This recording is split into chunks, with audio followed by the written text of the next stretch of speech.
ഈ ചെറിയ കുട്ടികളിലൊക്കെ അമിതവണ്ണം ഉണ്ടാവുന്ന സമയത്ത് പാരന്റ്സ് അതിനെ എങ്ങനെയാണ് സമീപിക്കേണ്ടത്? മെഡിക്കലി പറഞ്ഞു കഴിഞ്ഞാല് ഒരു 20 സിഗരറ്റ് വലിക്കുന്നതും ഒരു 3 പൈന്റ് മദ്യം കഴിക്കുന്നതും വണ്ണത്തിന് കൂടുന്ന തരത്തിലേക്ക് ആഹാരം കഴിക്കുന്നതൊക്കെ ഏകദേശം ഒരുപോലെയാണ് എഫക്ട് ഉണ്ടാകുന്നത്. അപ്പൊ ഞാൻ വെച്ചാൽ കുട്ടി വന്നിരുന്നിട്ട് സിഗരറ്റ് വലിച്ചുകൊണ്ടിരുന്നെങ്കിൽ നിങ്ങൾ എന്ത് ചെയ്യാമായിരുന്നു? What will be your response? അതുപോലെ ആൽക്കോഹോൾ എടുക്കുന്ന കുട്ടിയെ കണ്ടു കഴിഞ്ഞാൽ നമ്മൾ അടിക്കൂലേ, നിർത്തിരിക്കുമല്ലോ എന്തായാലും. അതുപോലെ തന്നെ ഇതിന് എഫക്ട് ഉണ്ട്. ഫൈനലി ദോഷം ഒന്ന് തന്നെയാണ് വരുന്നത്. പൊണ്ണത്തടി കൂടി കിട്ടി കഴിഞ്ഞ് കഴിഞ്ഞാൽ കൊളസ്ട്രോൾ കൂടി കുട്ടിക്ക് പ്രയാസമായി.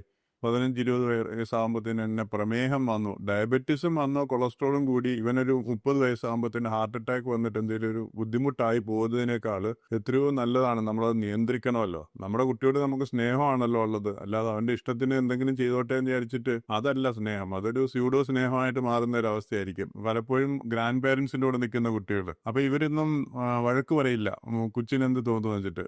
90% ആൾക്കാർ ഞാൻ പറയുന്നത് അവർക്ക് നമ്മളോട് ഇഷ്ടമുള്ളത് കൊണ്ട് തന്നെയാണ് പറയുന്നത്.